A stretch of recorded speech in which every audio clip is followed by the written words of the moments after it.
Everyone, नमस्कार दोस्तों। Start करते हैं स्पोकन इंग्लिश। दोस्तों आज का सेशन है सेशन नंबर 43। अभी तक के हम 42 वीडियोस में देख चुके हैं मोडाल्स और बाकी के अदर यूजेज। जी हाँ, बहुत अच्छा लगा मुझे आप लोगों का प्यार पाके। बहुत सारे सेंटेंसेस जो आपने होमवर्क में किए और आपने कमेंट बॉक्स में मुझे लिखे, बाकियों का मैं वेट करूंगा। यदि कहीं कैसा भी कोई भी क्वेश्चन है तो दोस्तों बिना हिचकिचाए आप मुझे कमेंट बॉक्स में जरूर लिखें। आज से क्लासेस बहुत इंपॉर्टेंट स्टार्ट हैं। बहुत सारे स्टूडेंट्स का कहना था कि सर एक बार टेंसेस और पढ़ा दीजिए, तो स्टार्ट करूंगा मैं आज से टेंसेस का लेक्चर और देखेंगे कि टेंसेस को कैसे समझा जाता है, कितने प्रकार के टेंसेस होते हैं और कहां-कहां एक्सट्रीम केस में हम यूज करते हैं टेंसेस को। राइट एवरीबॉडी, बहुत सारी वीडियोस देखी होंगी हम लोगों ने कि टेंसेस कैसे होते हैं, कैसे लर्न करते हैं, but this is my guarantee, ये कुछ नई वीडियो होगी आपके लिए। दोस्तों बिना हिचकिचाए, बिना रुके, बिना टाइम वेस्ट किए हुए स्टार्ट करेंगे टेंसेस। आप में से काफी लोगों ने टेंसेस पढ़े होंगे लाइफ में, काफी कुछ ने देखा होगा कि टेंसेस बचपन से कैसे किए जाते हैं, ट्रांसलेशन क्या होते हैं, कैसे हम किसी भी सेंटेंस में टेंस पहचानते हैं कि ये किस टेंस में काम कर रहा है। तो आज उन्हीं चीजों को मैं आपके लिए आगे बढ़ाऊंगा, प्लस आपको कुछ शॉर्ट्स में समझाऊंगा कि कैसे हम टेंसेस को समझते हैं और कैसे याद रख सकते हैं। राइट एवरीवन, लेकिन जैसे हमारी मोडाल्स की गाइस कुछ वीडियोस के पार्ट्स बने थे, ऐसे ही टेंसेस के भी कुछ पार्ट्स बनाएंगे। आराम और इत्मीनान से करेंगे, कहीं किसी को जल्दबाजी भागने की नहीं होनी चाहिए। राइट, तो देखेंगे कि टेंसेस की शुरुआत में कौन सा टेंस करने वाले हैं और कैसे समझेंगे उसके एक्सट्रीम पावर को, उसके एक्सट्रीम सेंटेंस मेकिंग को। सो आर यू रेडी एवरीवन? जी हाँ, एग्जैक्टली। आई होप पूरी ताकत के साथ कि हम सब रेडी हैं। तो स्टार्ट करते हैं आज की इस क्लास में टेंसेस और देखते हैं कि क्या है और कौन सा टेंस आज हम सीखने वाले हैं। आइए।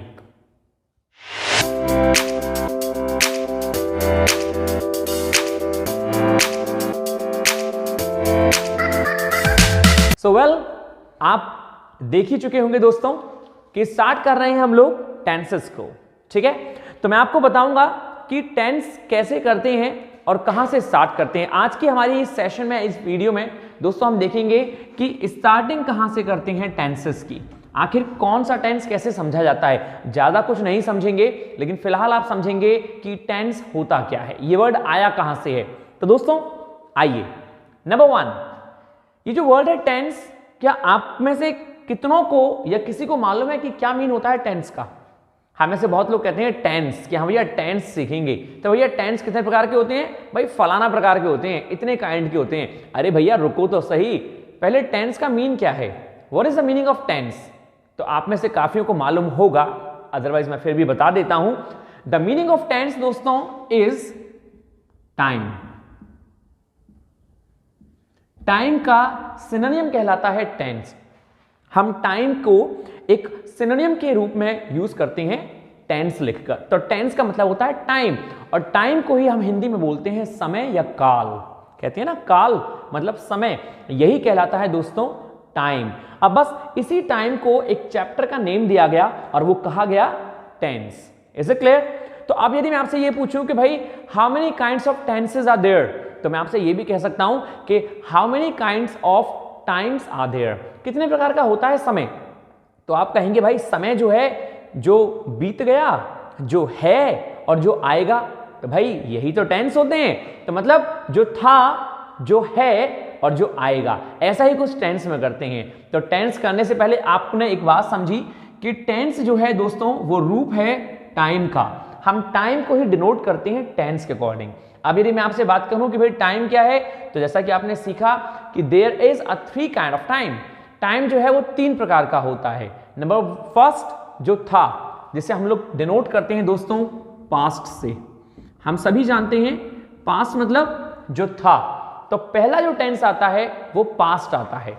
अक्सर हमारी बुकों में या हमारे टीचर से कहीं भी हम पढ़ते हैं प्रेजेंट, जी नहीं, सबसे पहला जो था, जो हो चुका था, इसको पास्ट। नंबर सेकंड जो है, हम दोस्तों ले रहे हैं ऑर्डर में, तो पास्ट के बाद आएगा प्रेजेंट, इट मींस जो है, तो ये हो गया प्रेजेंट। प्रेजेंट टेंस का मतलब होता है जो इस समय है, वर्तमान में जो है वो प्रेजेंट है, जो था वो पास्ट हो गया। और अब आएगा ऑर्डर में फ्यूचर। फ्यूचर मतलब जो आएगा हमारे पास, तो FUTURE दोस्तों ये हो गया फ्यूचर, राइट। तो मैं फिर से रिपीट करूंगा आपके लिए। The meaning of tense is time. जो टाइम और टेंस होते हैं वो दोस्तों तीन प्रकार के होते हैं। There are the three kinds of tenses. Number one is past, जो था। नंबर सेकेंड इज प्रेजेंट, जो है वर्तमान में। And number third is future, जो आएगा। अब इसके अलावा तो मुझे नहीं लगता, और शायद मैं श्योर हूं इस चीज के लिए, कि कोई और भी समय होता होगा। आपके संग कोई घटना घटी थी, या आपके संग कोई घटना घट रही है, और या फिर आपके संग कोई घटना घटेगी। अब तो मुझे कोई नहीं लगता कि कुछ और भी होने वाला है, ऐसा कुछ नहीं हो सकता। तो यहीं पे टेंस हमारे खत्म हो जाते हैं, फिनिश होते हैं। अब हमें इसके अंदर घटना जो घटती हैं उनको पढ़ना है कि भाई कैसे कैसे इंसिडेंट्स होते हैं, इनमें क्या क्या यूज किया जाता है। तो दोस्तों आज की क्लास हमारे लिए बहुत सिंपल क्लास और बहुत इंपॉर्टेंट क्लास इसलिए है कि मैं आपको समझाने वाला हूं कि कौन कौन सी वर्ब यूज होती है। यदि टेंस को समझना है तो आप टेंस के काइंड में समझिए। आप पहले ये समझिए बेसिक में कि भाई प्रेजेंट की वर्ब कौन सी होती हैं, पास्ट की वर्ब कौन सी होती हैं, और फ्यूचर की वर्ब कौन सी होती हैं। यदि ये समझ में आ गया तो बाकी 25% आपके लिए बहुत सिंपल है। मतलब 75% आज हम कंप्लीट करेंगे। तो भाई 75% में क्या है, जैसे जब भी बात पास्ट की आती है तो आपको एक चीज गांठ बांध लेनी है। और वो क्या बांध लेनी है, दिमाग में रखनी है कि पास्ट की वर्ब क्या होती हैं। भाई वर्ब का मतलब क्या हो गया, तो पहले वर्ब का मतलब समझने के लिए आपको एक बात समझनी पड़ेगी। जैसे आपके शरीर में सबसे ज्यादा इंपॉर्टेंट आत्मा है। कुछ लोगों का कहना ये होता है कि भाई हमारे शरीर में तो सबसे ज्यादा इंपॉर्टेंट हार्ट है, कुछ कह रहे हैं लंग्स हैं। अरे मालिक, जो भी आपके शरीर में सबसे ज्यादा इंपॉर्टेंट है, जिसके बिना शरीर नहीं चल सकता, उसी तरह जो टेंस में या सेंटेंस बनाने में कोई चीज सबसे ज्यादा इंपॉर्टेंट होती है वो होती है वर्ब, राइट। कोई भी सेंटेंस बिना वर्ब के नहीं बन सकता, ये हमने बचपन से पढ़ा होगा। कोई भी सेंटेंस हो, आप संसार का सबसे शॉर्ट सेंटेंस ले लीजिए। यदि मैं संसार के सबसे शॉर्ट सेंटेंस की बात करूं, आई एम, ये दोस्तों संसार का सबसे शॉर्ट सेंटेंस है। सबसे शॉर्ट सेंटेंस क्यों है, सब्जेक्ट के संग वर्ब है और finish, that's it. I am, जैसे कोई गेट पे आपसे कहे अरे भैया कौन है वहां पे, तो आपने कहा मैं हूं, इट मीन्स आई एम। ये संसार का सबसे शॉर्ट सेंटेंस है। अब जब मैंने आपसे कहा आई एम, तो हमने देखा कि इसमें भी वर्ब आई हुई है। क्या आई है, वर्ब। तो ये प्रूव करता है कि सेंटेंस में वर्ब का होना बहुत आवश्यक है, राइट। हाँ, वो एक अलग बात है कि वो हेल्पिंग वर्ब है या मेन वर्ब है। ये दोस्तों एक हेल्पिंग वर्ब कहलाती है।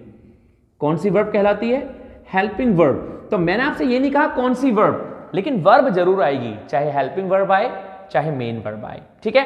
तो मेरा कहने का मतलब क्या है आपसे, my mean is only one of the simplest means. Past में कौन कौन सी वर्ब यूज होंगी, प्रेजेंट की कौन कौन सी वर्ब होंगी, और फ्यूचर की कौन कौन सी वर्ब होंगी। आइए हम ये वर्ब देखते हैं आज। तो दोस्तों सबसे पहले मैं आपको समझाना चाहूंगा वर्ब। तो वर्ब में मैं आपको समझाऊंगा पास्ट की वर्ब। तो सबसे पहले दोस्तों सेंटेंस में जहां पे वॉज का यूज, वेयर का यूज, या फिर हैड का यूज, या फिर डिड का यूज, और या फिर किसी भी वर्ब की सेकंड फॉर्म का यूज हो, यह हमेशा पास्ट टेंस कहलाएगा। जी हां, मैं फिर से रिपीट कर दे रहा हूं आपके लिए। ये जो वर्ड आते हैं ये संसार में कहीं नहीं आ सकते, केवल पास्ट को छोड़ के। तो पास्ट में आपको ध्यान रखना है, यदि पास्ट सेंटेंस आपको पहचानना है तो आपको यह जानना पड़ेगा कि क्या सेंटेंस में ये वर्ड यूज हैं। यदि किसी सेंटेंस में ये वर्ड यूज हैं, इनमें से कोई एक भी वर्ड यूज है, तो आप समझ जाइएगा वो पास्ट टेंस है। तो भाई कौन कौन से, यदि किसी सेंटेंस में वॉज है, वेयर है, हैड है, डिड है, या वर्ब की सेकंड फॉर्म है। वर्ब की सेकंड फॉर्म का मतलब मेन वर्ब की सेकंड फॉर्म, आपको ये याद रखनी है। मेन वर्ब की सेकंड फॉर्म मींस कि भैया मेन वर्ब होनी चाहिए। मेन वर्ब मतलब एक्शन वर्ब। जो एक्शन वर्ब होती हैं वो मेन वर्ब कहलाती हैं। तो इनमें से कोई भी चीज यदि यूज है तो वो कहलाएगा पास्ट टेंस। पास्ट का कौन सा टेंस, अभी मैंने आपसे ये वाली बात नहीं करी, बस पास्ट टेंस कहलाएगा। Is it clear, simple. अब हम बात करते हैं दोस्तों प्रेजेंट की। पास्ट आपको क्लियर हो गया होगा। जहां भी आपको ये वर्ड दिखेंगे, इनको आपको कंठस्थ करना है आज कि पास्ट टेंस के वर्ड हैं, ये पास्ट की पहचान है। जैसे आपकी मां जो है वो आपको आपकी आवाज से पहचान लेती हैं, राइट आपके पिता आपको आपकी शैतानी से या आपकी आवाज से पहचान लेते हैं, ऐसे ही आपको भी पहचान होनी चाहिए कि जहां ये वर्ड यूज होंगे वो हमेशा पास्ट में होते हैं। ठीक है, बात करते हैं प्रेजेंट की। तो भाई प्रेजेंट में कौन कौन से वर्ड यूज होते हैं? तो प्रेजेंट का सबसे फेमस वर्ड है इज, दूसरा दोस्तों एम, तीसरा आर। जहां भी ये वर्ड यूज होंगे ये हमेशा प्रेजेंट होगा, नंबर 1। इसके अलावा दोस्तों, इसके अलावा जहां सेंटेंस में डू यूज हो जाए या डज यूज हो जाए, ये क्या है? प्रेजेंट है। इसके अलावा दोस्तों, यदि सेंटेंस में हैज यूज हो जाए और या फिर हैव यूज हो जाए, इसे बोलते हैं प्रेजेंट टेंस। जी हां, बेशक, फिर से रिपीट करूंगा मैं आपके लिए। सेंटेंस में यदि कहीं भी is, am, are, do, does या हैज या हैव यूज हो जाए तो इसे बोलते हैं हम लोग प्रेजेंट टेंस। क्या बोलते हैं? Present tense.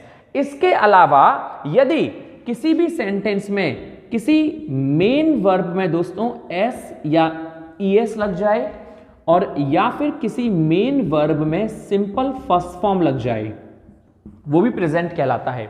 ये थोड़ा कचरा पचड़ा सा है, आपको कम समझ में आएगा, बाकियों को समझ में आ रहा होगा। मैं आपको समझाऊंगा ये टेंस में कैसे है, लेकिन फिर भी आप समझ लें, किसी भी मेन वर्ब में केवल एस और ईएस लग जाए या फिर मेन वर्ब की फर्स्ट फॉर्म आ जाए, वो भी प्रेजेंट टेंस कहलाता है। कैसे? वो जब मैं आपको टेंस पढ़ाऊंगा तब मैं आपको कराऊंगा। अभी आपको ध्यान रखना है कि प्रेजेंट टेंस की पहचान है। How do we know? कैसे पहचानेंगे कि ये प्रेजेंट है, कैसे पहचानेंगे ये पास्ट है? तो दोस्तों ये सबसे शॉर्टकट है, आपको बस ये लर्न करना है। Am I clear? श्योर? पक्का? मैं आशा करता हूं पूरे विश्वास के साथ दोस्तों कि आपको समझ में आ रहा होगा, राइट? यदि कहीं कोई क्वेश्चन है तो क्वेश्चन मत सोचिएगा, आप बस सॉल्यूशन देखिए। अक्सर लोग क्वेश्चन सोचते हैं, केवल सॉल्यूशन सोचिए कि हमको आएगा, हम कर लेंगे इसको आसानी से। और यदि फिर भी कहीं कोई क्वेश्चन है so you can write down on my comment box, right?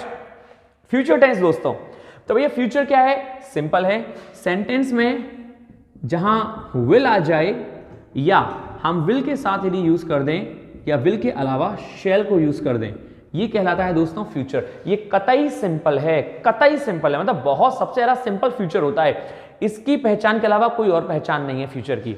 जहां विल या शैल यूज हो जाए वो फ्यूचर टेंस है। क्लियर? अब मैं आपसे यदि पूछूं कि ये सब क्या थे, was, were, had, did, is, am, are, do, does, has, have, will, shall, इनको दोस्तों बोलते हैं हेल्पिंग वर्ब। हम इंग्लिश में इनको एक नाम से जानते हैं जिनका नाम होता है helping verb, right? Helping verb और मेन वर्ब क्या होती हैं? यदि आपको नहीं पता तो दोस्तों आप मेरी प्लेलिस्ट पे जाइएगा, पार्थ फोस्टर की वीडियोस की प्लेलिस्ट पे, आपको मालूम पड़ेगा कि हेल्पिंग वर्ब और मेन वर्ब क्या होती हैं। वहां पे मैंने आपको समझाया है that what is the difference between the helping verb and the main verb, लेकिन मैं आपको टेंस में भी समझाऊंगा एक बार। क्लियर? तो ये थे हमारा एक टेंस का इंट्रोडक्टरी पार्ट, इंट्रोडक्शन आज के लिए, जिसमें हमने समझा कि पास्ट में कौन कौन सी वर्ब यूज होती हैं, प्रेजेंट में कौन कौन सी वर्ब यूज होती हैं और दोस्तों फ्यूचर में कौन कौन सी वर्ब यूज होती हैं। इनको आज आप फिनिश करिएगा, क्योंकि कल की क्लास से हम बहुत ज्यादा इंपॉर्टेंट करने वाले हैं टेंसेस, और हम टेंसेस को समझेंगे from the bottom to the end, from the very beginning, और I should call from the alpha and omega. Alpha and omega मतलब बिल्कुल शुरुआत से समझेंगे और लास्ट तक समझेंगे। ठीक है दोस्तों, फिनिश करता हूं मैं आज की क्लास यहीं पे। आशा करता हूं कि आपके समझ में आया होगा। यदि कहीं कोई भी डाउट है तो चूकिएगा मत लिखने में। So that's it for today. Thanks दोस्तों, take care of yourself, stay happy, stay healthy, stay hungry. Thank you, नमस्कार।